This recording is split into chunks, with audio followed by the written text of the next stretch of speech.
자, 오늘은 성막 강의 세 번째 시간 저희가 하도록 하겠습니다. 먼저 이제 지난 시간에 이제 보았던 내용들을 잠시 이제 복습을 하고 오늘 본 내용을 진행하도록 하겠습니다. 하나님께서 그 이스라엘 백성들에게 시내산에서 두 가지 이제 법을 이렇게 주셨어요. 두 가지 법. 하나는 정죄의 법이죠. 정죄의 법. 율법입니다. 율법. 그리고 두 번째는 은혜의 법을 주셨어요. 그 시내산에서 보통 이제 하나님께서 율법만 주셨을 것이다 이렇게 생각하시는 분들이 있는데 그렇지 않아요. 율법과 성막 두 가지를 이렇게 주신 것입니다. 율법을 통해서는 이제 무엇을 이제 아는 것이냐면 내가 정죄받을 죄인이라고 하는 사실을 알려주는 거예요. 그래서 정죄의 법이라고 그래요. 정죄의 법. 율법을 통해서는 은혜를 발견할 수가 없어요. 오로지 내가 죄인이구나, 정죄받아 죽을 수밖에 없는 죄인이구나, 이것만을 보여주는 거예요. 그리고 나서 그 다음에 해결책으로서 은혜의 법을 주신 거예요. 성막을 주신 것입니다. 이 성막은 이제 어떤 법이냐? 율법을 뛰어넘는 특별법입니다. 특별법을 이렇게 제정을 해 주시게 되었습니다. 그래서 이 성막이라고 하는 것은 이제 그 모형이라고 그랬습니다. 모형과 그림자라고 이렇게 말씀드렸어요. 그래서 그 실체는 예수 그리스도십니다. 그래서 예수님께서 이 땅에 성막으로 오신 거예요. 성막이라고 하는 뜻은 하나님께서 거하시는 장소라고 하는 뜻이 되겠습니다. 그래서 우리는 성막 공부를 하면서 우리가 발견해야 될 것은 무엇이냐? 바로 예수 그리스도라는 거예요. 예수 그리스도를 발견하지 못했다면 성막 공부 잘못한 거예요. 잘못한 겁니다. 그래서 우리가 이제 예수 그리스도를 만나는 것이 가장 큰 복입니다. 그래서 예수님이 하나님이신 거예요. 예수님이. 우리는 예수님이 하나님이신 걸 믿는 거예요. 그래서 예수님이 바로 창조주 하나님이시구나. 이걸 아셔야 되는 거예요. 우리를 만드신 분이고 우리를 지으신 분이고 우리 하나님의 형상대로 만드셨다는 거예요. 그래서 창조물은 하나님을 만날 때 의미가 있는 거예요. 하나님과 분리되면 의미가 없어요. 그러니까 하나님을 만나는 것이 가장 중요하다. 그것이 가장 큰 복이다 하는 것이, 먹고 사는 것보다 더 중요한 게 하나님 만나는 거예요. 이것이 가장 중요한 것입니다. 그래서 예수 그리스도를 통해서 우리는 죄와 마귀로부터 자유를 얻게 되는 것이죠. 그렇죠? 이걸 넘겨야 되는데 안 넘기고 그냥 했네요. 그래서 예수 그리스도를 통해서 우리는 생명과 진리를 또 얻게 되는 것입니다. 그리고 예수 그리스도를 통해서 영원히 살게 되는 거예요. 영원히. 자, 그러면은 지난 시간에 배웠던 내용 잠깐 좀 요약을 좀 해보면요. 성막의 변천인데요. 성막이 뭐냐? 하나님과 만나는 장소예요. 하나님과 만나는 장소. 그래서 하나님께서는 우리 사람을 지으시고 항상 만나기를 원하시는 거죠. 만나시기를 원하십니다. 첫 번째가 에덴 동산이고요. 두 번째 돌제단. 그래서 11번째 하늘의 성전까지 이렇게 쭉 이제 이어져서 변천이 이제 내려오고 있습니다. 하나님은 만나시기 위해서 다양한 방법으로 만날 수 있는 장소를 마련해 주셨습니다. 그래서 첫 번째 에덴 동산을 이렇게 보시게 되면 최초의 성막이에요. 최초의 성막입니다. 최초의 성막. 창세기 2장 8절 9절 보시게 되면 하나님께서 동쪽에 있는 에덴 동산을 세우시고 자신이 지은 남자를 거기에 두셨다 이렇게 얘기하고 있습니다. 에덴 동산은 어떤 곳이냐 하면은 네 강의 근원지가 되는 곳이에요. 보통 강이 하나만 있어도 굉장히 풍요로운 장소잖아요. 근데 커다란 강이 네 개씩이나 있으니 얼마나 풍요롭겠습니다. 거기서 이제 이 하나님께서는 자유롭게 그 사람들과 만나 주셨다고 하는 거예요. 근데 불행하게도 이 첫 번째 그 최초의 성막은 이 아담과 이브의 범죄로 말미암아 이제 깨어지게 되었다 이렇게 얘기를 해주고 있습니다. 그리고 그래서 두 번째로 하나님께서 만나시는 장소로 이렇게 제정해 주신 것이 무엇이냐면은 돌제단입니다. 돌제단을 이렇게 마련해 주셨는데 하나님께서는 이 범죄한 이 아담과 이브를 위해서 이제 무엇을 지어 주셨냐면 가죽옷을 지어 주신 거예요. 가죽옷을 이렇게 지어 주셔서 무엇을 가르쳐 주었냐면 이 거룩하신 하나님과 죄인이 만날 수 있는 방법을 알려 주신 거예요. 어떻게 하면 만날 수 있냐? 죄 문제가 해결돼야 된다는 것이죠. 본인이 죽어야 돼요. 그런데 본인이 죽지 않고 이 짐승이 대신 죽음으로 말미암아 하나님께 나올 수 있다는 것을 여기서 보여주었습니다. 그래서 가죽옷이 만들어지기 위해서는 짐승의 피가 흘려져야만 했던 것이죠. 그리고 그 가죽옷으로 그 죄가 덮어줘야만 하나님을 만나게 되었던 거예요. 그래서 아담 이후에 이제 많은 믿음의 사람들이 이런 그 대신 속죄의 피를 통해서 하나님을 만나게 되었다 하는 것을 얘기해주고 있는데요. 이때 돌제단을 통해서 이렇게 그 만나는 장소가 이제 형성되게 되었습니다. 그래서 아벨, 노아, 아브라함, 이삭, 야곱 이와 같은 쭉 믿음의 사람들이 대신 속죄의 피를 통해서 하나님을 만나게 되었습니다. 세 번째로 하나님께서 허락하신 것은 무엇이냐면 이스라엘 백성들에게 주신 것인데요. 광야의 성막을 이렇게 허락해 주셨습니다. 이것은 모세를 통해서 계시해 주신 거예요. 모세를 통해서 출애굽기 24장에 보시면 언약의 피를 이렇게 제정해 주시는 장면을 우리가 함께 살펴보았습니다. 그렇죠? 출애굽기 24장에서 이 모세가 이 짐승의 피 절반을 제단 위에 뿌리고 그 다음에 나머지 절반은 누구에게 뿌렸어요? 백성들에게 뿌려가지고서 하나님께서 이 언약, 옛 언약을 세워주신 거예요. 옛 언약. 그래서 옛 언약, 이 언약의 피를 통해서 하나님과 만날 수 있는 그 길을 열어주셨고요. 그리고 이 성막을 통해서 그것을 허락을 해 주시게 되었습니다. 그래서 이 광야의 성막은 언제까지 지속이 되었냐 하면은 다윗 때까지 이렇게 이어지게 되었습니다. 그래서 다윗은 성전을 짓고자 하는 마음이 있었지만 하나님께서 허락하지 아니하셨고요. 성전을 지을 준비만 이렇게 진행을 하게 되었습니다. 역대상 22장 14절에 보시게 되면 다윗이 준비한 성전의 재료가 이제 언급되어 있는데요. 여기 보면은 금이 10만 달란트, 어마어마한 양이에요. 이거는요. 금이 3,400톤. 아마 우리나라가 지금 보유하고 있는 금 보유량하고 아마 비슷한 그 분량일 것입니다. 은이 100만 달란트, 3만 4천 톤. 이것을 이제 다윗이 준비한 거예요. 다윗이 준비하고 그리고 나서 이제 그 솔로몬이 성전을 이제 건축을 하게 됩니다. 솔로몬이 이제 언제 건축했냐면 주전 959년에 완공을 했어요. 주전 959년. 그래서 건축 기간을 7년 6개월에 걸쳐서 이 성전을 하게 되었습니다. 그래서 언제까지 존속했냐면 주전 586년까지 바벨론의 그 느부갓네살 왕이 침공할 때까지 그때 성전이 이제 유지가 되었습니다. 373년간 이렇게 유지가 되었다 이렇게 얘기하고 있습니다.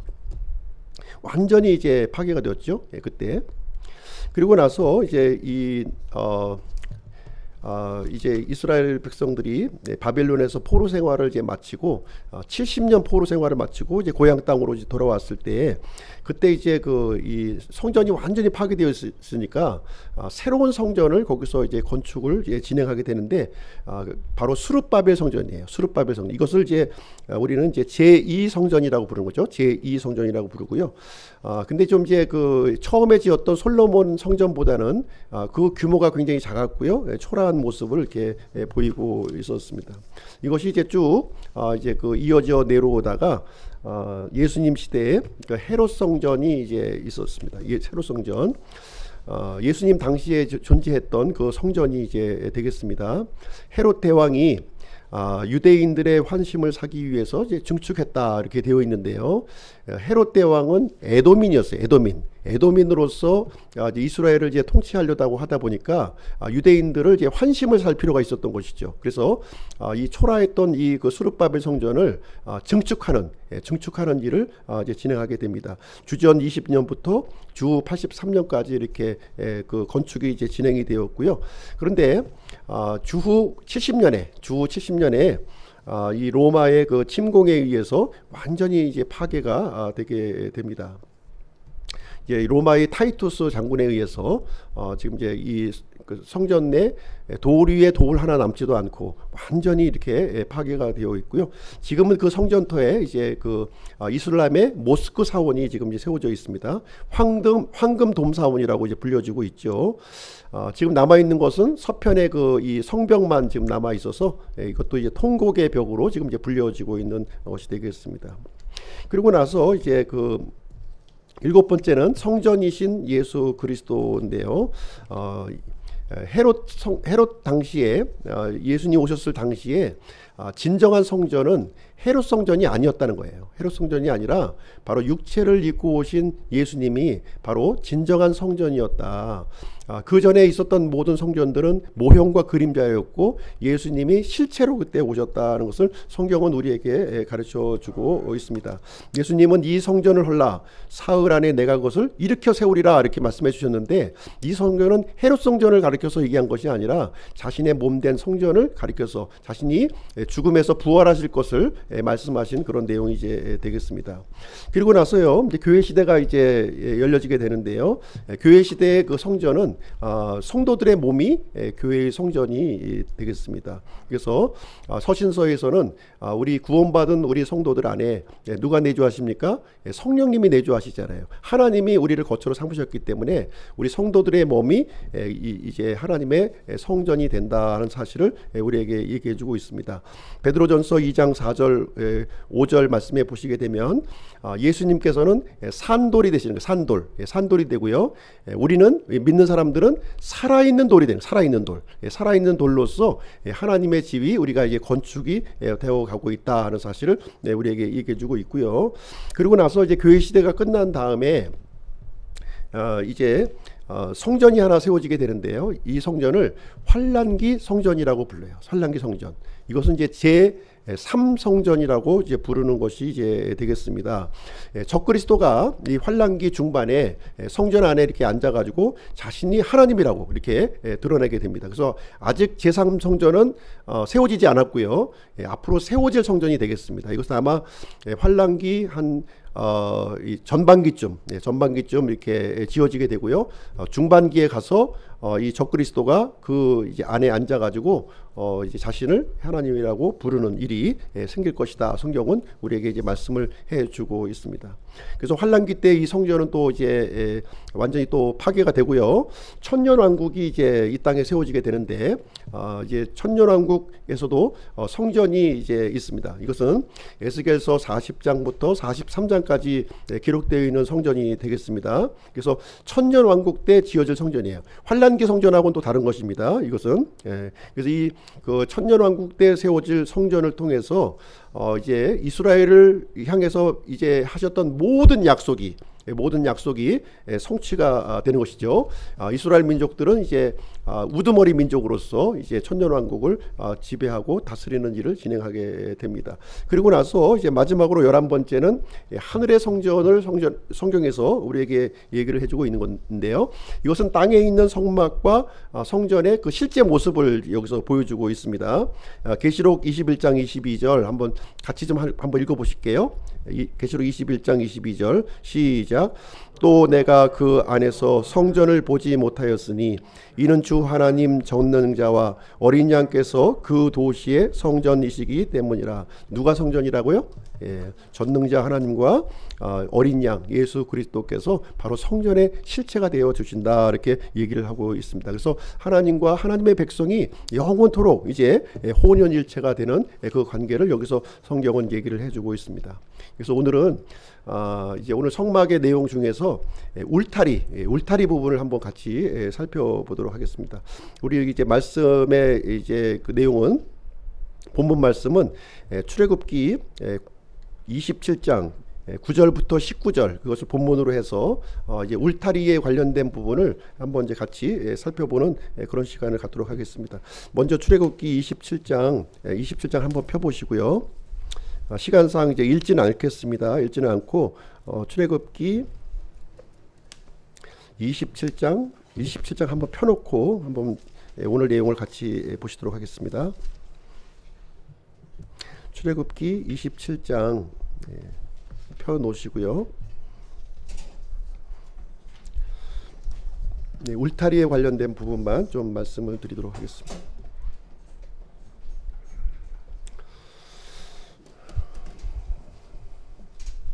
먼저 성막의 구조를 좀 보실게요. 성막의 구조를 보시면 크게 이제 세 가지로 우리가 구분을 해 볼 수가 있습니다. 성막은 지성소, 그 다음에 성소, 세 번째 뜰, 이렇게 이제 세 구분으로 이렇게 나누어서 볼 수가 있고요.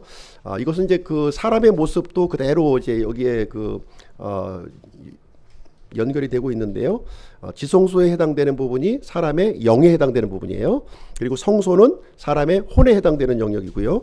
뜰은 이제 몸에 해당되는 부분이다, 이렇게 보시면 되겠습니다. 신자의 유형도 이렇게 보시게 되면 뜰에 머물고 있는 이 신자들이 있는 거예요. 이것은 구원받은 신자를 얘기하고 있습니다. 그리고 성소에 머물고 있는 이 신자예요. 이 성소에 머물고 있는 신자는 여전히 자신의 힘으로 하나님을 섬기는 사람이에요. 구원받았지만 율법적인 신자의 모습을 보여주고 있고요. 그리고 영적인 신자예요. 영적인 신자는 이제 하나님의 영에 의해서 지배받는 그런 신자의 모습을 이제 보여주고 있습니다. 그래서 사람은 뜰 밖에서부터 뜰 안으로, 그 다음에 성소 안으로, 그 다음에 지성소 안으로 이렇게 들어가게 되어 있습니다. 성막의 배치를 보시게 되면 이 성막의 배치는 그냥 이제 이렇게 무질서하게 마음대로 이렇게 성막을 이제 갖다 놓았던 것이 아니라 일정한 질서와 위치가 있었다는 거예요. 일정한 질서와 위치를 갖고 있었다. 여기 보시면 이스라엘이 이제 지파별로 이제 장막을 쳤거든요. 장막을 이렇게 쳤는데 이스라엘 진영의 한 가운데에 성막이 있었다는 거예요. 항상 한 가운데에 이렇게 성막이 있었고요. 성막 주변에는 이제 레위 지파들이 이렇게 둘러싸고 있었던 거예요. 레위 지파의 장막들이. 그다음에 레위 지파 바깥쪽 면, 이 바깥쪽 면은 이제 나머지 12지파들이 여기서 이제 포진하게 되었습니다. 그래서 오른쪽을 보시게 되면, 성막의 오른쪽을 보시면 이제 거기에 모세와 아론의 가족들의 장막들이 있었고요. 그 너머에 보시게 되면 이제 유다, 이사갈, 스불론 지파, 이 사람들이 거기에 장막을 쳤습니다. 그리고 서쪽편, 반대편 쪽을 보시게 되면 베냐민, 므낫세, 에브라임 지파들이 거기에 장막을 쳤고요. 그리고 이제 북쪽을 보시게 되면 단, 아셀, 납달리 지파가 이제 거기서 이제 장막을 쳤습니다. 그리고 남쪽을 보시게 되면 갓, 시므온, 루벤 지파들이 여기에 장막을 쳐서 일정한 위치를 가지고서 이렇게 장막이 쳐져 있었음을 보여주고 있고요. 항상 성막은 이스라엘 진영의 정가운데 이렇게 위치하고 있었습니다. 그래서 우리가 이제 광야의 성막을 같이 보고 있는 거예요. 그럼 이 성막이 이동할 때는 어떻게 이동했느냐? 이동하는 순서에 대해서도 잠깐 이제 말씀을 드리면, 이동하는 순서도 마음대로 이동하는 게 아니에요. 마음대로 이동하는 것이 아니라 순서를 가지고 이렇게 착착착착 이렇게 했는데, 제일 앞부분에 이제 언약궤가 있는 거예요. 언약궤가 있고, 그 다음에 유다, 이사갈, 스불론 지파가 그 뒤를 따르게 되어 있고요. 그 다음에 성막의 부품을 이제 게르손과 무라리 족속들이 이것을 이제 운반을 하고, 그 다음에 루벤, 시므온, 갓 지파가 그 다음 대여를 참여하고요. 그 다음에 고핫 지파가 성막의 기구들 있죠. 성막에 이제 여러 가지 기구들이 있는데 이제 그 기구들을 이제 담당을 하게 되고, 그 다음에 에브라임, 므낫세, 베냐민, 그 다음에 단, 아셀, 납달리, 이런 식으로 일정한 배열을 가지고 이동할 수 있도록 했습니다. 우리가 성막을 이제 우리가 공부할 때 우리가 좀 기본적으로 알아야 될 것이 이 단위예요. 단위에 대한 부분을 한번 먼저 말씀을 드릴 텐데요. 큐빗이라고 하는 단어를 이렇게 사용을 하고 있습니다. 지금은 거의 사용하지 않는 이런 단어이지만, 성경에 이제 큐빗이라고 하는 것은 길이를 나타내는 단어이구나 하는 것을 이제 우리가 염두에 두시고, 어느 정도의 길이가 해당되는지 그것을 먼저 좀 말씀드리도록 하겠습니다. 이 큐빗이라고 하는 이 길이는 손끝에서부터 팔꿈치까지예요. 팔꿈치. 이 길이를 큐빗이라고 합니다. 큐빗. 근데 이것이 이제 좀 정확지 않은 수치죠. 그렇죠? 사람마다 다 틀릴 거예요. 우리 복활 형제 큐빗하고 우리 그 아버님 큐빗하고 틀릴 거예요. 그렇죠? 예, 사람마다 조금씩 차이가 있어서 보통 이제 45cm부터 55cm까지예요. 키가 큰 사람은 한 55cm 되고 키가 좀 작은 사람은 상대적으로 한 45cm 된 것이죠. 그래서 우리는 이제 대체적으로 이것을 이제 계산하기 좋게 하기 위해서 50cm로 보는 거예요. 50cm. 예, 50cm로 보면은 이게 계산하기가 굉장히 편한 거예요. 45cm로 하면은 좀 이제 계산기를 눌러야 돼요. 예, 그러나 50cm로 하면 어차피 대략적인 수치니까 그냥 50cm로 보시면 이 큐빗이 어느 정도를 얘기하고 있다. 2큐빗이면 1m가 되는 거예요. 1큐빗이면 50cm. 그렇죠? 알겠죠? 10m면 10큐빗이면 5m, 절반으로 이제 나누면은 그 길이를 대충 우리가 가늠을 할 수 있겠다는 것을 이제 말씀을 드립니다. 자, 그럼 이제 그 본격적으로 성막의 평면도를 좀 말씀드리게요. 성막의 이 평면도는 직사각형 구조로 되어 있는 거예요. 직사각형. 정사각형이 아니라 직사각형 구조로 되어 있다 이렇게 보시면 되겠습니다. 맨 바깥쪽 이 테두리를 이렇게 보시면 이것이 이제 바로 울타리에 해당되는 부분이에요. 성막의 울타리에 해당되는 부분인데 길이가 이제 얼마가 되는지 한번 보시게 되면 긴 쪽이 100큐빗이라는 거예요. 100큐빗. 그러면 몇 메타라고요? 절반을 딱 나누니까 50m가 되는 거예요. 그 짧은 쪽은 몇 큐빗이냐면 50큐빗이에요. 50큐빗. 그러면 몇 메타? 절반으로 딱 나누니까 25m 이렇게 보시면 되겠습니다. 그래서 이 긴 쪽이 이 50m, 짧은 쪽이 25m 이렇게 되어 있구나 보시면 되겠고요. 한 뭐 그 평수로 환산한다면 한 300 한 몇 평 되는 거예요. 300여 평 되는 그런 공간이다 이렇게 보시면 되겠습니다. 근데 그 안에 이제 울타리 안에 보면은 이제 그 성소가 있는 거죠. 성소를 보시게 되면 이 성소가 있고 지성소가 있는 거예요. 예, 큰 방이 있고 작은 방이 있습니다. 큰 방이 있고 작은 방이 있다. 이제 이렇게 보시면 되겠고요. 이렇게 해서 이제 전반적인 구조가 이렇게 그 울타리와 이 그 성소, 지성소 이렇게 구분이 되어 있구나 이렇게 보시면 되겠습니다. 거기서 좀 우리가 유심히 봐야 할 부분은 무엇이냐면 성소에 입구가 있어요. 입구가 있는데 입구는 어느 편에 나와 있냐면 동편에 있는 거예요. 동편. 성막의 입구는 동편에 있다. 동편을 통해서 이 성막 안으로 우리가 이제 들어갈 수 있게 되어 있습니다. 성막에는 아까 이제 7개의 기물이 있습니다. 성막은 7개의 기물이 있는데요. 7개의 기물을 좀 이제 설명을 드리면 동쪽문, 번제단, 물두멍, 등잔대, 보여주는 상, 향제단, 언약궤 이런 순으로 되어 있어요. 여기 이제 여기서 우리가 좀 우리 성경의 구조를 통해서 한번 좀 살펴보면요. 출애굽기 25장부터 27장까지 이 내용에서는 언약궤부터 시작해서 이렇게 동쪽 문까지 이렇게 기술이 되어 있어요. 기록 방식이. 반면에 출애굽기 28장부터 30장까지는 반대로 또 기록이 되어 있습니다. 동쪽 문에서부터 언약궤 쪽으로 이렇게 반대로 이렇게 기술이 되어 있는 거예요. 그래서 이것은 이제 무엇을 얘기해 주고 있냐면 언약궤에서부터 동쪽 문까지는 하나님의 계시의 순서를 우리에게 알려주고 있는 거예요. 이 성막을 계시해 주실 때 하나님의 임재가 어디에 임재했냐면 언약궤에 임재를 하셨던 거죠. 언약궤에 임재하셔서 이것이 향제단으로 그 다음에 보여주는 상으로 등잔대로 물두멍으로 또 번제단으로 동쪽 문으로 이렇게 하나님의 계시의 순서를 쭉 이제 설명해 주고 있는 것이고요. 반대로 우리가 사람이 하나님께 나아가려면 어떻게 나가야 되느냐? 그러기 위해서는 문에서부터 시작한다. 이번에는 문에서 시작하는 거예요. 문에서 시작해서 번제단, 물두멍, 등잔대, 보여주는 상, 그 다음에 향제단, 언약궤 이런 방식으로 이렇게 접근을 하게 된다는 것을 말해주고 있습니다. 그래서 이 성막을 통해서는 두 가지의 길이 있는 거예요. 두 가지의 길. 속죄의 길이 인간 편에서 속죄의 길이 있는 것이고요. 하나님 편에서 은혜의 길이 이렇게 주어져 있는 내용이 되겠습니다. 자, 두 번째로 성막의 이 외양을 한번 좀 보시게 되면요, 이 성막의 외양을 우리가 이제 그 멀리서 이 성막을 이렇게 그 바라보았을 때요, 그 모습이 이제 어떤 모습을 갖고 있냐면 볼품이 없다는 거예요. 크게 뭐 볼 게 없어요. 볼 게 없습니다.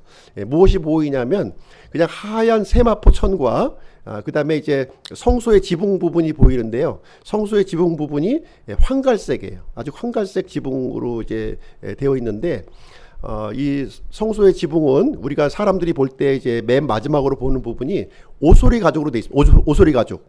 그렇기 때문에 오소리 가죽은 어떤 용도로 쓰냐면 이 장막을 칠 때 그 겉부분이나 아니면 신발을 만들 때 사용했던 것입니다. 그래서 좀 이제 보기에 좀 우중충한 모습을 이제 가지고 있습니다. 그리고 이제 이 성막은 바깥에서 안을 들여다볼 수 없는 거예요. 안이 보이지 않아요. 왜 그러냐면 이 울타리의 높이가 2.5m라는 거죠. 2.5m.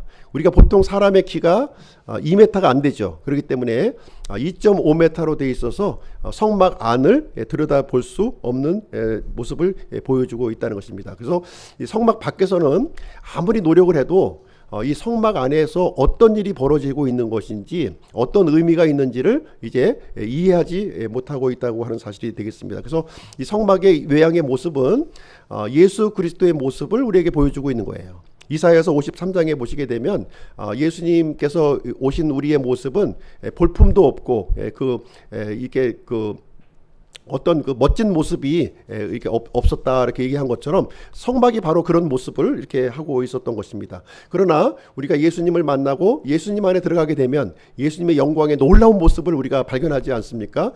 그런 모습을 성막이 갖고 있다, 이렇게 말해주고 있습니다.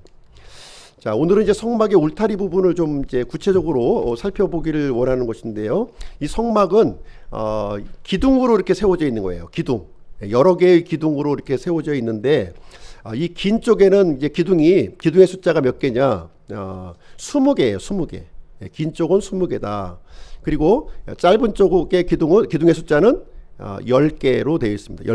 10개로 되어 있고요. 동쪽에는 이제 문이 있다고 말씀드렸어요.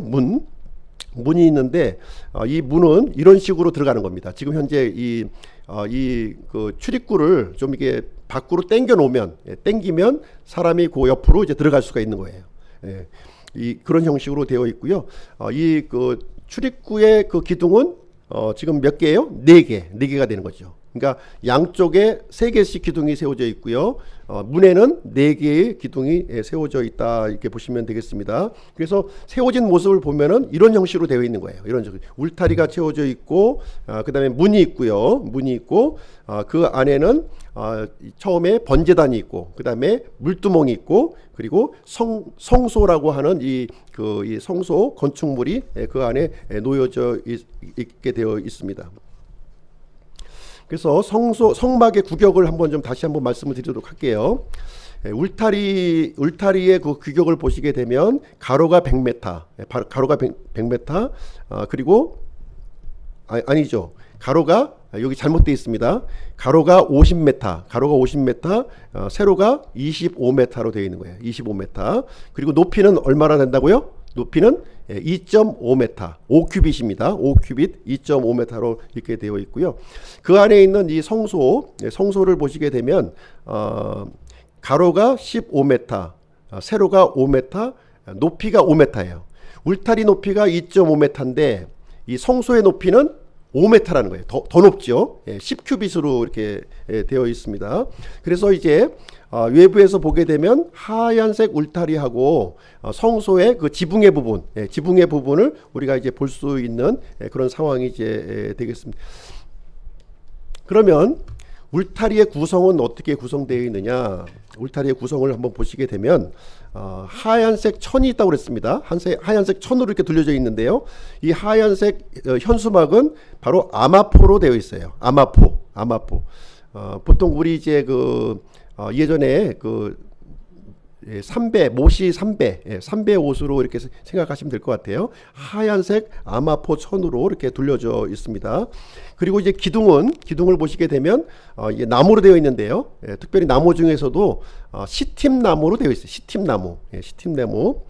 개역 성경에는 이제 조각목으로 이렇게 설명이 되어져 있는데 이 광야 그 이스라엘 백성들이 이렇게 다니던 이 광야에서 흔히 발견할 수 있는 그런 나무로 이렇게 되어 있었습니다.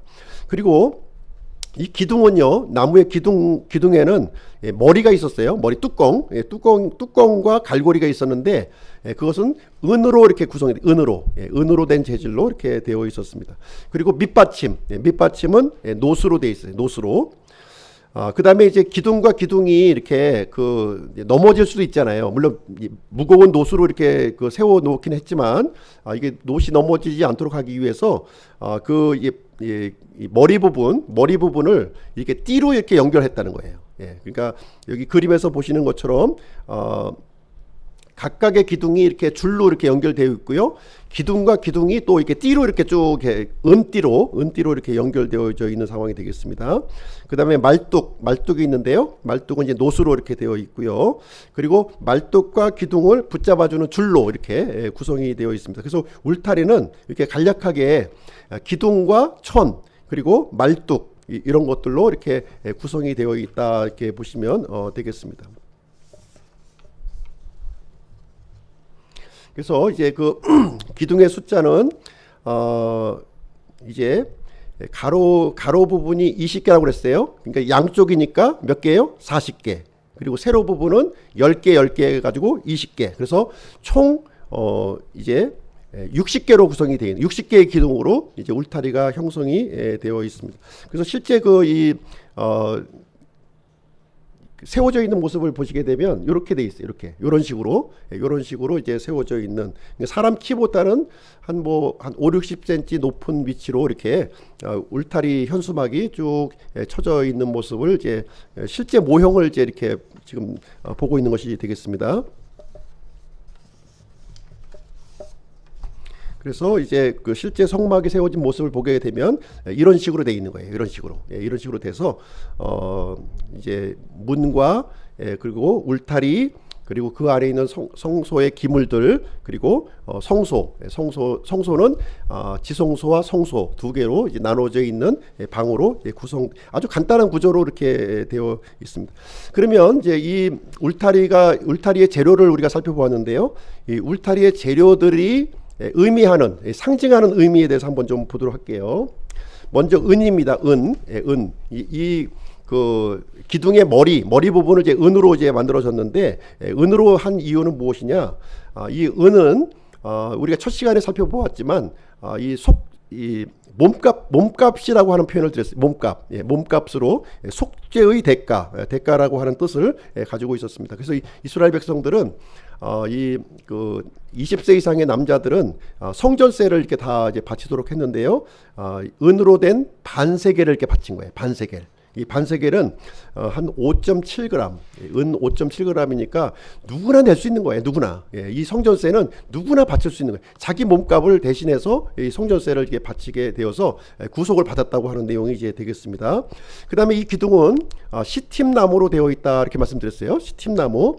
이 시팀나무는 예수 그리스도의 이 성육신을 얘기하고 있는 거예요. 이 사람으로 오신 예수님의 모습을 여기서 얘기해주고 있는 것이고요. 그리고 밑받침은 하나님의 심판을 얘기해주고 있는 거예요. 심판. 그리고 이제 이 하얀색 천으로 이렇게 들려져 있는 이 아마포는 하나님의 의를 얘기를 해주고 있습니다. 그래서 이 울타리가 이제 우리에게 가르쳐주고 있는 내용은 이제 무엇이냐?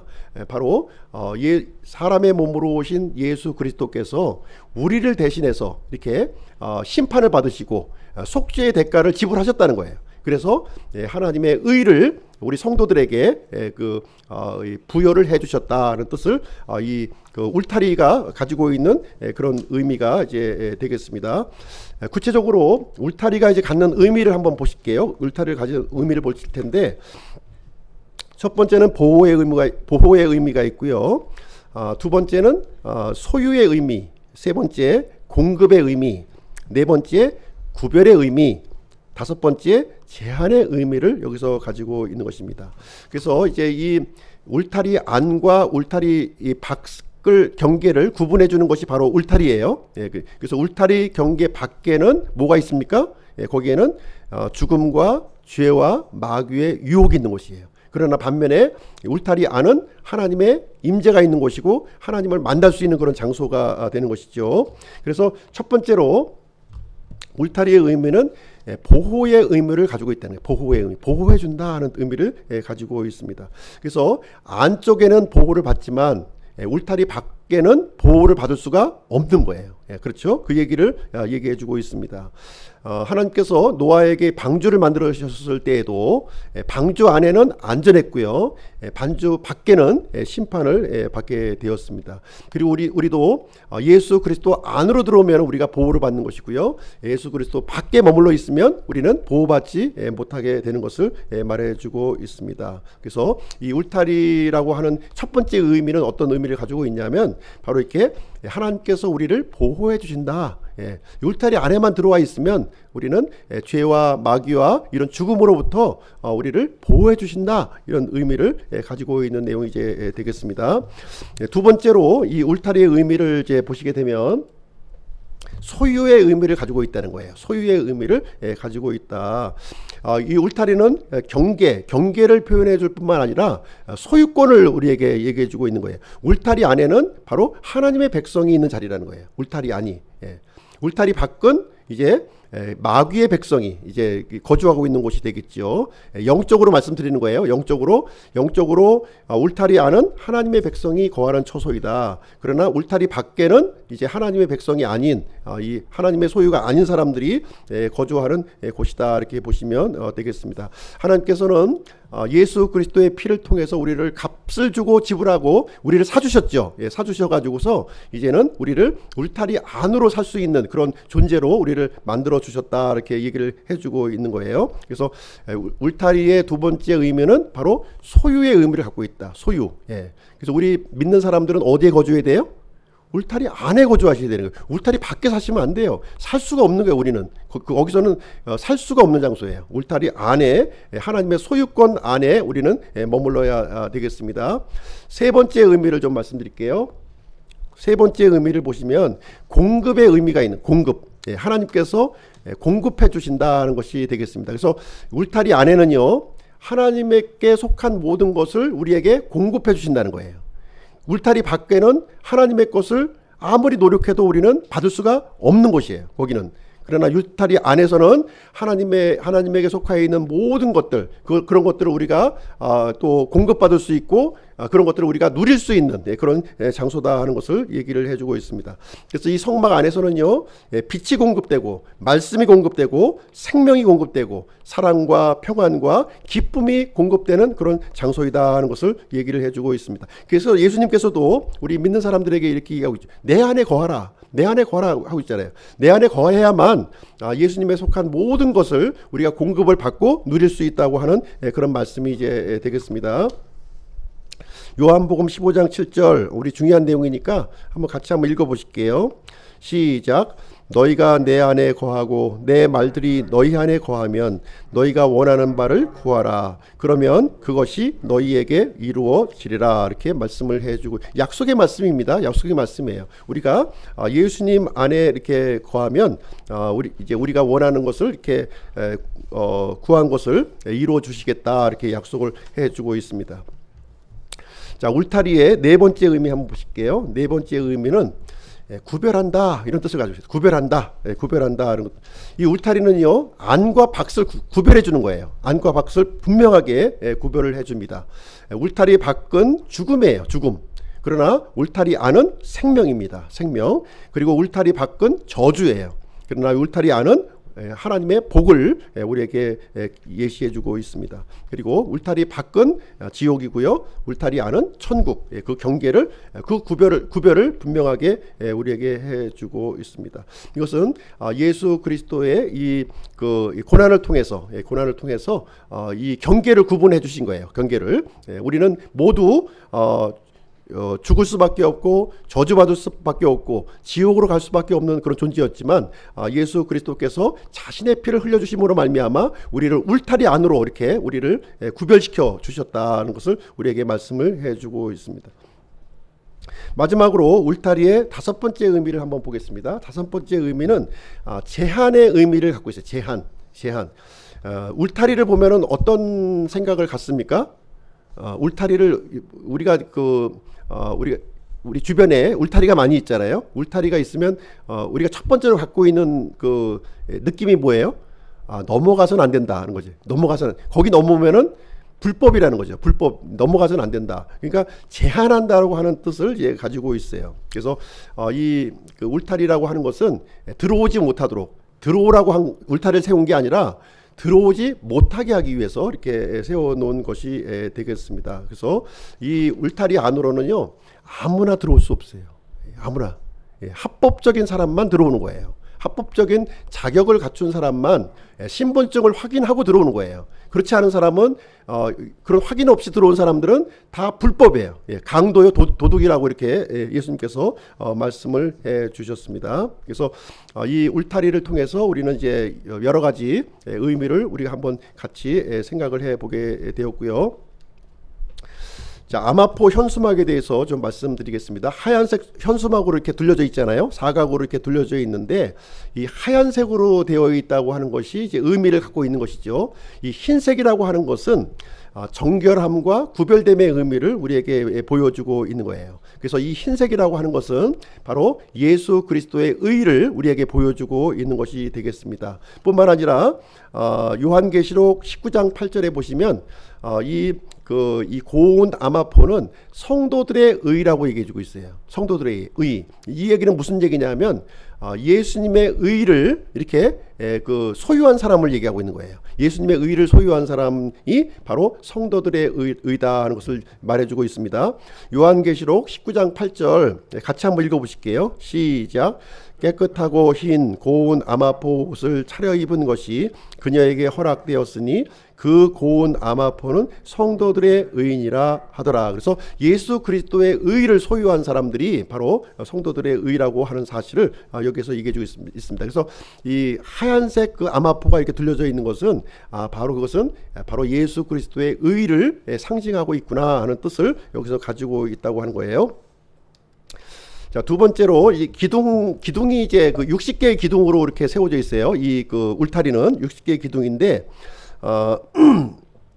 이 기둥이 이제 어떤 형식으로 되어 있냐면 밑받침은 놋으로 되어 있고 이 머리는 은으로 되어 있는 거예요. 밑에는 놋, 위에는 은으로 이렇게 되어 있습니다. 그래서 이 기둥이라고 하는 것이 바로 예수 그리스도를 상징하고 있는 것입니다. 예수 그리스도를 상징하고 있는 내용이 되겠습니다. 예수님께서 갈라디아서 3장 13절에 보시면 누구든지 나무에 매달린 자들은 저주받은 자라고 이렇게 얘기를 했어요. 그래서 예수님이 사람의 몸으로 오셔서 우리를 대신해서 저주를 받으신 그 모습을 이렇게 보여주고 있는 거예요. 그래서 우리의 구속의 대가를 다 지불하시고 그리고 나서 하나님의 의를 우리에게 제공하시는 모습을 얘기해 주고 있습니다. 뿐만 아니라 이 60개의 이 기둥이 쭉 이렇게 되어 있는데요.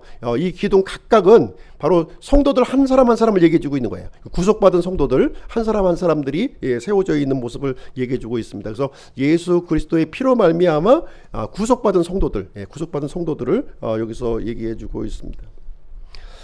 제가 계시록 3장 12절을 한번 좀 읽어 드릴게요. 계시록 3장 12절. 계시록 3장 12절 한번 보겠습니다.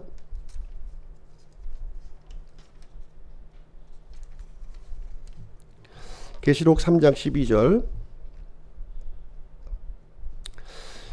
이기는 자는 내가 하나님의 성전 안에 기둥이 되게 하리니 그가 다시는 나가지 아니하리라. 또 내가 하나님의 이름과 내 하나님의 도시 곧 하늘에서 내 하나님으로부터 내려오는 새 예루살렘의 이름을 그 사람 위에 기록하고 나의 새 이름을 그 사람 위에 기록하리라. 그래서 이기는 자는 예수 그리스도의 믿음을 가진 사람들이에요. 이 사람들이 바로 이 기둥이 되어 하나님의 집에 기둥이 되게 해 주신다. 이렇게 여기서 말씀을 해 주고 있습니다. 그래서 그 성막 울타리의 각각의 기둥들은요, 구속받은 성도들의 모습 한 사람 한 사람들을 얘기해 주고 있다, 이렇게 이해하시면 되겠습니다. 근데 이 성막에는요, 기둥이 울타리에 있는 기둥만 있는 것이 아니라 성소에도 기둥이 있어요. 성소. 예. 성소에 들어가는 문도 기둥으로 되어 있고요. 그리고 지성소에 들어가는 곳도 이게 기둥으로 이렇게 되어 있는 거예요. 기둥. 근데 울타리의 기둥과 성소의 기둥은 차이가 있다는 것이에요. 예. 차이점이 있습니다. 울타리의 기둥은 조금 전에 말씀드렸지만 시팀나무로 되어 있고요. 밑받침은 노수로 이렇게 되어 있는 거예요. 그래서 반면에 성소의 기둥은 어떻게 되어 있냐면 이 시팀나무에 금으로 도금을 했어요. 울타리는 도금이 안 돼 있어요. 그냥 맨 그 나무예요. 근데 성소의 그 기둥은 금으로 이렇게 입힌 거예요. 금으로. 예, 금으로 입혔다. 그리고 밑받침이 노수로 된 것이 아니라 은으로 되어 있는, 은으로. 예, 은으로. 예, 울타리는 노수로 되어 있고 밑받침이 이제 뚜껑 부분만 이제 은으로 되어 있죠. 반면에 성소의 기둥은 이제 밑받침이 은으로 되어 있고 기둥은 금으로 이렇게 도금이 되어 있다. 이 차이점을 이제 여기서 설명을 해주고 있습니다. 또 한 가지 이제 우리가 또 생각해 볼 수 있는 것은 무엇이냐면 이 각각의 기둥은요, 이 이 말뚝과 줄로 이렇게 연결되어 있는 거예요. 말뚝과 줄로 이렇게 연결이 되어져 있습니다. 이게 그림에서 보시는 것처럼 기둥과 기둥 윗부분에 그 은으로 된 갈고리가 있어요. 갈고리에 줄을 이렇게 연결을 지어서 그 다음에 땅에다가 이 말뚝을 이렇게 박아서 든든하게 이렇게 고정을 시키는 그런 우리가 이제 예전에 그 이제 야영 생활 좀 하신 분들은 텐트 칠 때 아마 그 이제 알고 있었을 거예요. 그런 식으로 말뚝으로 딱 이렇게 그 줄로 고정을 시켜주게 되었습니다. 이 모습은 이제 어떤 모습을 보여주고 있냐면 바로 예수 그리스도의 모습을 이 모습도 우리에게 보여주고 있는 거예요. 이 말뚝을 보시게 되면 한 3분의 2는 땅에 박혀 있고요.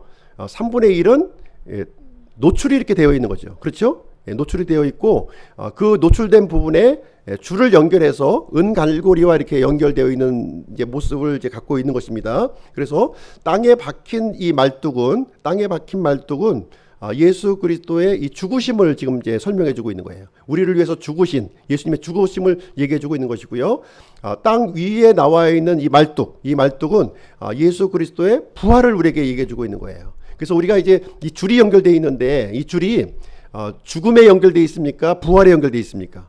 예, 부활에 연결되어 있는 게 우리가 이제 부활의 줄을 이렇게 붙들고서 우리가 이 십자가의 죽음만 붙들고 있으시면 안 돼요. 예, 죽으심 붙드는 게 아니라 이 예수님의 부활의 생명을 붙들고서 은갈고리에 이렇게 연결이 되어져 있습니다. 그래서 이 줄이라고 하는 것은 하나님의 권능의 손을 얘기해 주고 있는 거예요. 예수 그리스도의 죽음과 이 부활에 연결되어 있는 줄은 이제 우리를 견고하게 붙들고 있는 하나님의 권능의 손을 우리에게 얘기를 해 주고 있습니다. 그리고요, 이 각각의 기둥들은 이렇게 연결띠가 이렇게 또 연결되어 있는 거예요. 우리가 보시게 되면 이 그 뚜껑에 보시게 되면 이게 요즘으로 얘기하면 철심인가요? 은철심으로 쭉 이제 연결을 시킨 거예요. 연결을. 예, 그래서 이제 가로는 20개의 그 기둥들이 이렇게 연결되어 있는 것이고요. 또 세로는 10개의 기둥들이 서로 이렇게 연결되어서 맞물려서 이렇게 띠로 이렇게 되어져 있는 것입니다. 이것은 바로 예수 그리스도의 그 사랑의 띠, 그리고 예수 그리스도의 소망의 띠로 각각의 사람들이, 각각의 우리 구속받은 성도들이 연결되어져 있는 모습을 보여주고 있고요. 그래서 예수 그리스도의 이 사랑과 예수 그리스도의 소망은 어느 누구도 우리를 떼어놓을 수 없다, 이렇게 얘기를 해주고 있는 내용이 되겠습니다. 자, 그러면 이제 마무리를 좀 하도록 하겠습니다. 울타리를 통해서 이제 우리가 이제 발견해야 될 사실이 이제 무엇인가? 울타리를 통해서 발견해야 될 사실은 무엇인가? 이제 성막에 이제 울타리가 이렇게 있다고 하는 것은요, 이 울타리를 통해서는 우리가 이제 접근 금지라고 말씀드렸어요. 예, 우리는 이 제한되어 있는 모습을 이제 설명해주고 있는데, 이 울타리는 하나님의 의와 하나님의 율법을 상징하고 있는 거예요. 우리 죄 많은 사람, 죄가 있는 사람들은 절대로 이 울타리 안으로 우리는 들어갈 자격이 없는 것이죠. 예, 그 부분을 우리에게 얘기해주고 있습니다. 그래서 율법을 이제 얘기해주고 있는 건데요. 율법을 보시게 되면 율법은 총 613가지로 되어 있어요. 13가지. 거기에 보시게 되면 하지 마라와 하라가 있는 거예요. 예, 하지 마라는 것이 365가지. 그리고 하라고 하는 것이 248가지. 그래서 총 613가지인데요. 이 613가지를 지킬 수 있는 사람이 있습니까? 없습니까? 한 사람도 없다는 거예요. 야고보서 2장 10절에 보시면 99가지의 그 율법 조문을 지켰다 할지라도 한 가지를 어기게 되면 모든 율법을 어긴 것이다, 이렇게 얘기하고 있어요. 그래서 우리 이 세마포의 하얀 의의를 통해서 우리가 죄인이라고 하는 사실을 발견해야 되고, 우리는 하나님과 만날 수 없는 그런 정죄받은 죄인이라고 하는 사실을 우리가 발견해야 된다는 것을 우리에게 얘기해 주고 있습니다. 우리는 하나님과 분리된 존재라는 거예요. 그러니까 합법적으로 하나님의 임재 가운데 들어가기 위해서는 하나님께서 허락하신 방법을 통해서만 하나님 안에 들어갈 수 있다고 하는 사실을 여기에서 얘기해 주고 있고요. 죄인 스스로의 힘으로는 어떠한 노력으로도 하나님의 임재에 들어갈 수 없는 분리된 존재라고 하는 사실을 여기에서 보여주고 있습니다. 그래서 성막은요, 이 하나의 문이 나와 있는 거예요. 하나의 문. 그것도 어느 방향이에요? 동쪽에 하나의 문만 하나님께서 들어올 수 있는 길을 우리에게 마련해 주셨어요. 그래서 하나님의 방법과 하나님의 길을 통해서만이 하나님의 임재에 들어갈 수 있다고 하는 사실을 성막은 우리에게 알려주고 있습니다. 그래서 그 한 가지 방법, 동쪽 문을 통해서만 이제 들어가게 되는데요. 동쪽 문에 대한 이야기는 다음 시간에 이어서 진행을 하도록 하겠습니다. 그래서 오늘은 울타리에 대해서 우리가 함께 살펴보게 되었고요. 다음 주는 문에 대해서 같이 살펴보는 그런 시간을 갖도록 하겠습니다.